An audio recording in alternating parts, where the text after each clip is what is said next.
وآلہ صلی اللہ علیہ وسلم صلاۃ و سلام علیک یا رسول اللہ صلی اللہ تعالی علیہ وسلم۔ اعوذ باللہ من الشیطان الرجیم، بسم اللہ الرحمن الرحیم۔ وَأَيُّوبَ إِذْ نَادَى رَبَّهُ إِنِّي مَسَّنِي الضُّرُّ وَأَنْتَ أَرْحَمُ الرَّاحِمِينَ۔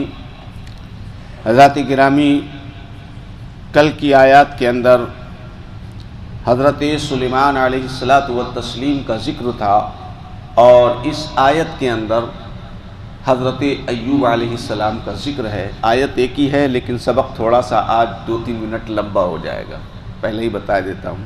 انبیاء علیہ السلام کے قصے میں سے یہ چھٹا قصہ ہے۔ حضرت ایوب علیہ السلام کے قصے میں جو دلائل اور نصیحت آموز باتیں ہیں وہ کسی اور قصے میں نہیں، کیونکہ اللہ تعالیٰ نے ان پر فضل عظیم کرنے کے باوجود ان کو بیماری میں مبتلا کیا اور ان پر بہت سخت بیماری نازل کی۔ انہوں نے اس بیماری پر صبر کیا اور کوئی حرف شکایت زبان پر نہیں لائے۔ کیا مطلب؟ جب نبی ہو کر کے انہوں نے صبر کیا تو ہمیں کرنا چاہیے یا شکایت کرنی چاہیے؟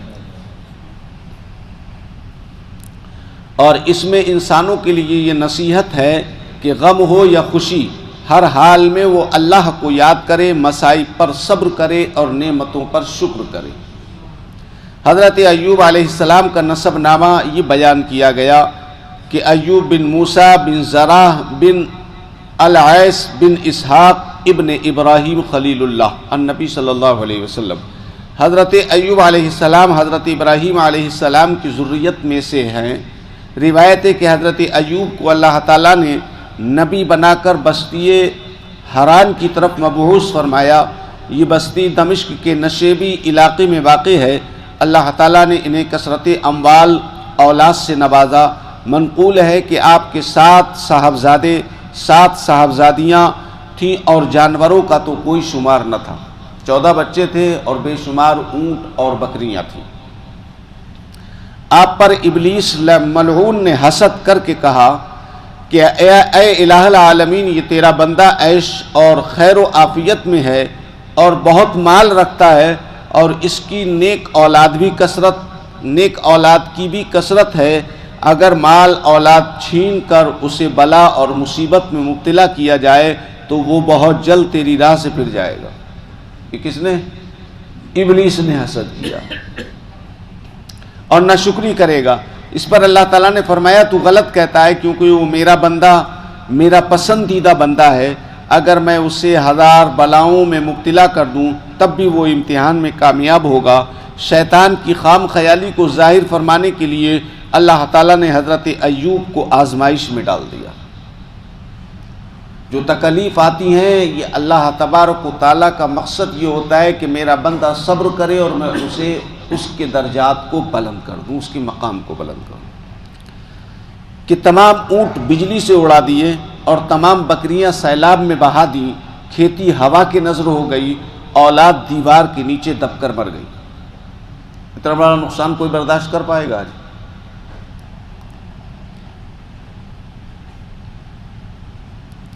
جسم مبارک پر زخم ہو گئے، سوائے ایک بیوی کے باقی تمام لوگوں نے آپ سے علیحدگی اختیار کر لی۔ ایوب علیہ السلام اس آزمائش میں 18 سال یا 7 سال 7 ماہ 7 دن 7 گھڑیاں مبتلا رہے۔ ایک بار آپ کی زوجہ رحمت بنت افراہیم بن یوسف نے عرض کی کہ آپ اپنے لیے اللہ تعالیٰ سے صحت و عافیت کی دعا مانگیے۔ آپ نے فرمایا عیش اور عشرت اور آرام میں کتنی زندگی گزاری؟ بی بی صاحبہ نے کہا 80 سال۔ آپ نے فرمایا کہ مجھے اللہ سے شرم و حیا آتی ہے، کیونکہ آرام کی زندگی کے مقابلے میں دکھ کی زندگی تھوڑی ہے، پریشانی کی زندگی تھوڑی ہے۔ اگر عرض کروں تو ناموضوع بات ہے، ہر سحر کے وقت اللہ کی جانب سے آواز آتی، اے ایوب کیا حال ہے؟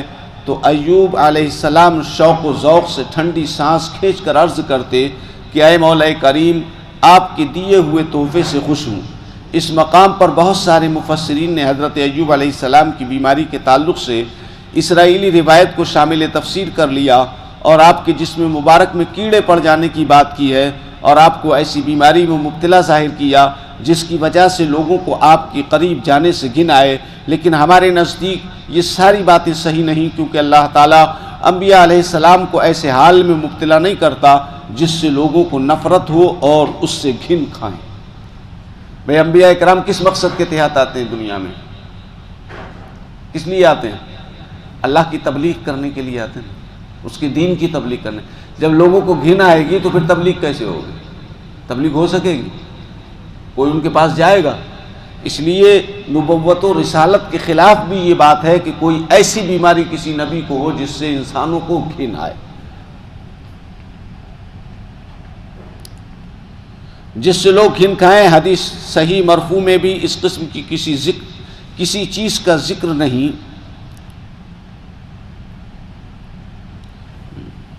لیکن ہمارے نزدیک یہ ساری باتیں صحیح نہیں، کیونکہ اللہ تعالیٰ انبیاء علیہ السلام کو ایسے حال میں مبتلا نہیں کرتا جس سے لوگوں کو نفرت ہو اور ان سے گھن کھائیں۔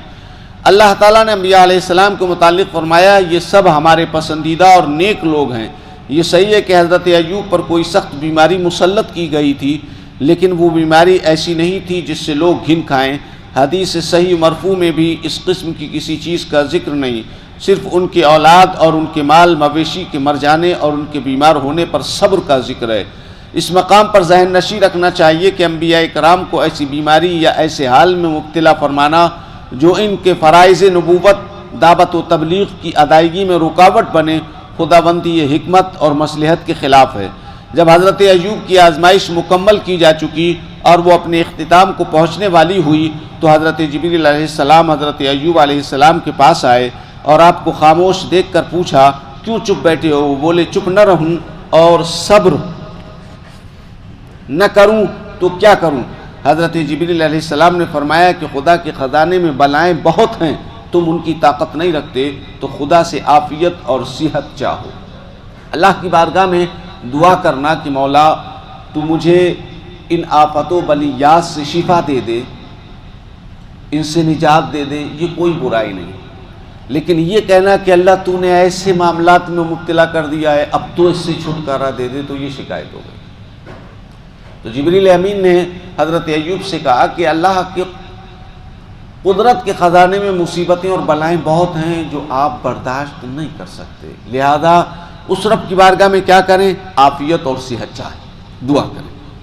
تو اے محبوب، اب اللہ تبارک و تعالیٰ حضور نبی اکرم صلی اللہ تعالیٰ علیہ وسلم کی طرف اشارہ فرما رہا ہے، تو اے محبوب وہ قصہ اور واقعہ ذہن میں حاضر کر لو۔ ایوب نے جب پکارا اپنے رب کو شکوہ و شکایت کے طور پر نہیں بلکہ بشریت کے عجز اور ضعف کو ظاہر فرمانے کے لیے۔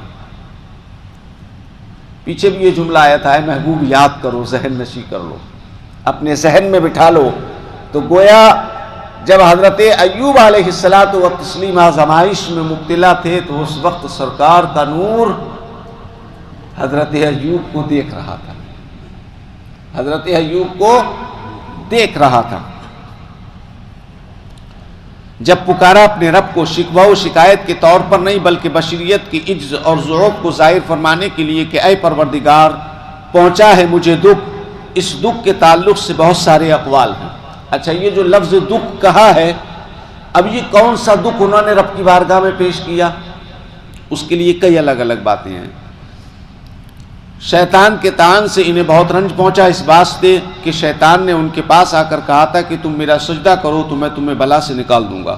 اس وقت حضرت ایوب علیہ السلام نے شیطان کی ضرر رسانی کی شکایت کی، اپنے رنج و مصیبت کی شکایت نہیں کی۔ دوسرا قول، جو لوگ ایوب علیہ السلام پر ایمان لائے تھے ان میں سے بعض نے کہا تھا کہ اگر ان میں کچھ بھلائی ہوتی تو اس بلا میں مبتلا نہ ہوتے۔ اس سخت کلامی نے ان کے دل کو زخمی کر دیا اور انہوں نے جناب الہی میں اپنی اس تکلیف کو پیش کر دیا۔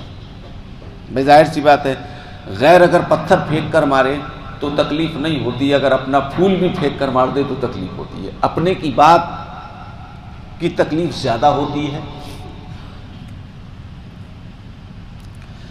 تیسرا قول ہے نماز، فرض نماز اور عریضہ نیاز کے واسطے کھڑے نہ ہو سکتے تھے، لیکن زبان کلمہ توحید و تمجید سے تر رہتی تھی، تو ہو سکتا ہے کہ انہیں اندیشہ ہو گیا ہو کہ کہیں ضعف بدن اپنی انتہا کو نہ پہنچ جائے کہ زبان بھی حرکت نہ کر سکے اور پھر یہ مبارک کلمے ادا نہ ہو سکیں۔ تو اے وقت کے آنے سے تو ایسے وقت کے آنے سے خوف زدہ ہو کر بارگاہ الہی میں اپنی عرضی پیش کر دی، کیونکہ یہ خیال ہی ان کے لیے بہت تکلیف دہ تھا۔ چوتھا قول ہے ان کی زوجہ کمال تہی دستی اور بیچارگی کی وجہ سے، یعنی ایک وقت ایسا آیا کہ اتنی غربت حضرت ایوب علیہ السلام کے یہاں، اتنی غربت کہ کیا ہوا، آپ کی بیوی نے آپ کے کھانے کے لیے اپنے سر کے بال اتروا کر کے بیچ دیے،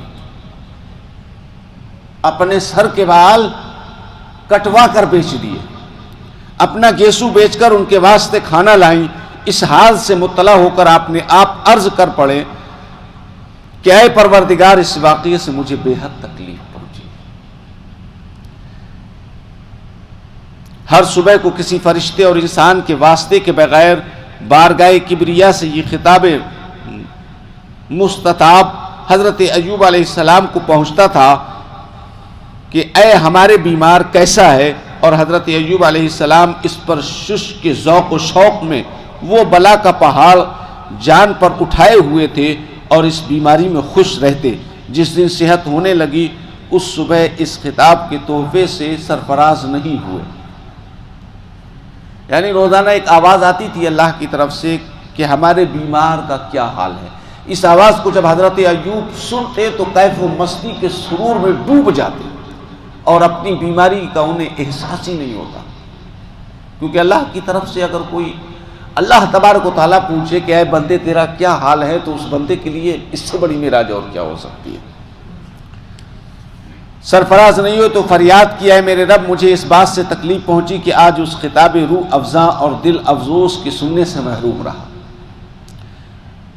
اس مقام پر یہ بھی ذہن نشین ہے کہ حضرت ایوب علیہ السلام نے خدا سے شکایت کی تھی، لیکن خدا کی شکایت نہیں کی تھی۔ ایک ہے شکایت کرنا اور ایک ہے اس کی شکایت کرنا، دونوں میں فرق ہوتا ہے۔ اور ظاہر ہے کہ بندہ اگر اپنے مولا سے اپنی شکایت بیان نہیں کرے گا تو کس سے کرے گا؟ تو انہوں نے اپنے مولا سے شکایت کی تھی، لیکن اپنے مولا کی شکایت نہیں کی تھی کہ اس نے انہیں اس حال میں رکھا۔ حضرت ایوب کا عمل صبر و توکل کے خلاف نہیں، حضرت ایوب نے اپنے کلام ہی میں ظاہر فرما دیا کہ جو کچھ میرے ساتھ ہوا وہ میرے رب کی طرف سے ظلم و زیادتی نہیں، بلکہ یہ بھی اس کے رحم و کرم کا تقاضا ہے کہ سخت سے سخت آزمائش لے کر عظیم سے عظیم تر مقام کے لائق بنا دیا۔ یہ حضرت ایوب کی بشریت تھی جس نے اپنے تکلیف کا احساس کیا، اور یہ آپ کی روحانیت تھی جو بول پڑی کہ اے پروردگار تو سب رحم والوں سے بڑھ کر رحم والا ہے، اور حقیقت ہے اللہ سے زیادہ رحم فرمانے والا کوئی نہیں، اس لیے کہ تو اپنے بندوں پر بغیر کسی غرض کے رحم فرماتا ہے۔ تیرا مطلوب نہ کسی ضرر سے بچنا ہوتا ہے اور نہ ہی کسی فائدے کا حصول ہوتا ہے۔ ہم آج کسی انسان کے ساتھ صلہ رحمی کرتے ہیں تو ہمارا کوئی نہ کوئی مقصد ضرور ہوتا ہے، لیکن اللہ تبارک و تعالیٰ جب کسی بندے پر صلہ رحمی فرماتا ہے، رحم فرماتا ہے، تو اس کا کوئی مقصد نہیں ہوتا۔ وہ رحم نہیں فرمائے تو اس کا کوئی نقصان نہیں، اور رحم فرما رہا ہے تو آپ کی ذات سے کوئی فائدہ نہیں۔ اللہ کوئی فائدہ پہنچے گا ہم سے؟ کوئی نقصان پہنچا سکتے ہیں اللہ کو؟ تو بغیر مطلوب کہ وہ رحم فرماتا ہے۔ ویسے بھی جو بھی رحم کرتا ہے اور جس چیز کے ذریعے رحم کرتا ہے وہ خود بھی اور اس کی وہ چیز بھی سب کا خالق اللہ ہی ہے۔ تو اگر غور سے دیکھا جائے تو حقیقت میں خدا کے سوا کوئی دوسرا رحم کرنے والا ہی نہیں۔ جتنے رحم کرنے والے ہیں سب اسی ارحم الراحمین کے رحم و کرم کے مظہر ہیں۔ ظاہر ہے کہ بندہ کسی اور پر اس وقت رحم کرتا ہے جب اس کے دل میں رحم کرنے کا محرک اور باعث اور داعی پیدا ہوتا ہے، اور یہ محرک اور داعی بھی اللہ تعالیٰ ہی پیدا کرتا ہے۔ جب تک ہمارے دل کے اندر یہ خیال نہیں آتا یار بہت پریشان ہے، لاؤ اس کو مدد کی جائے، اس وقت تک ہم مدد کرتے ہیں کسی کی؟ تو یہ جو خیال آیا یہ کس نے پیدا کیا؟ اللہ ہی نے کیا نا، تو گویا اللہ ہی نے رحم کیا، بغیر اس کے تو یہ ہو نہیں سکتا۔ جب تک ہمارے دل کے اندر یہ خیال نہیں آئے گا ہم کسی کی مدد نہیں کریں گے۔ پھر بندے نے کیا رحم کیا؟ سب کچھ اللہ نے کیا۔ اسی لیے حضرت ایوب نے اللہ تعالیٰ سے عرض کیا تو سب رحم کرنے والوں میں سے سب سے زیادہ رحم فرمانے والا ہے۔ المختصر حق تعالیٰ فرماتا ہے جب ایوب نے دعا کی فاستجبنا له فكشفنا ما به من ضر وآتيناه أهله ومثلهم معهم، رحمتم من عندنا و ذکری للعابدین، تو قبول فرما لیا ہم نے اسے، تو دور کر دیا ہم نے جو انہیں دکھ تھا، یعنی رنج اور بیماری سے ہم نے انہیں شفا دے دی، اور دیا ہم نے انہیں ان کے اہل عیال کو، یعنی پہلا کنبہ جو بطور آزمائش ہلاک کر دیا تھا اسے زندہ کر دیا گیا، اور مزید برا اتنے ہی، اور یعنی اللہ تعالیٰ نے سب سے پہلے سے زیادہ مال اور اولاد سے انہیں نواز دیا جو پہلے سے دگنا تھا، رحمت فرماتے ہوئے اپنی طرف سے، یعنی یہ کلام حضرت ایوب علیہ السلام کے ساتھ ہم نے کیے تو اپنی طرف سے اس کو رحمت اور انعام پہنچانے کے واسطے کیے، اور درس اپنے پجاریوں کے لیے، یعنی عبادت کرنے والوں کی نصیحت کے واسطے کہ جس طرح حضرت ایوب علیہ السلام نے صبر کیا یہ بھی صبر کریں، اور جس طرح سے انہوں نے بدلہ پایا یہ بھی بدلہ پا لیں۔ اب آگے انبیاء علیہ السلام کا 7واں قصہ بیان ہے۔ یہاں اس قصے کے اندر اللہ تبارک و تعالیٰ نے یہ فرمایا کہ یہ ایوب کے قصے کے اندر جو سب سے بڑی نصیحت ہے وہ یہ ہے کہ حضرت ایوب نے جب اپنے رب کی طرف سے دی ہوئی پریشانیوں پر صبر کیا تو اے میرے بندو تم بھی اس طرح سے صبر کرو۔ کیوں؟ اس لیے کہ جب میرے ایوب نے صبر کیا تو میں نے اس سے اولادیں بھی ڈبل کر دی، جو ختم ہو گئی تھیں ان کو بھی زندہ کر دیا، اور زیادہ اولادیں بھی دے دی، اور جتنا مال تھا جو میں نے تلف کیا تھا اس مال کو بھی ڈبل کر دیا۔ تو گویا معلوم یہ ہوا کہ پریشانی میں صبر کرنے سے اللہ تبارک و تعالیٰ اعمال میں بھی اضافہ کرتا ہے اور مال میں بھی اضافہ کرتا ہے۔ شکوہ کرنے سے کچھ حاصل نہیں ہوتا۔ اللہ تبارک و تعالیٰ ہمیں اور آپ کو سب کو نیک عمل کی توفیق عطا فرمائے۔ پروردگار اپنے محبوب کے صدقہ و طفیل میں ہم سب کو صراط مستقیم پر چلنے کی توفیق عطا فرمائے۔ خالق کائنات ہمیں تمام پریشانیوں میں صبر کرنے کی توفیق عطا فرمائے۔ وصلی اللہ تعالی علی خیر خلقہ ونور عرشہ محمد وآلہ واصحابہ اجمعین برحمتک یا ارحم الراحمین۔ یہ قصہ تھوڑا سا بڑا تھا اور ایک ہی آیت میں تھا، آپ لوگ پریشان مت ہوئیے گا، اتنے زیادہ ٹائم نہیں دیا جائے گا۔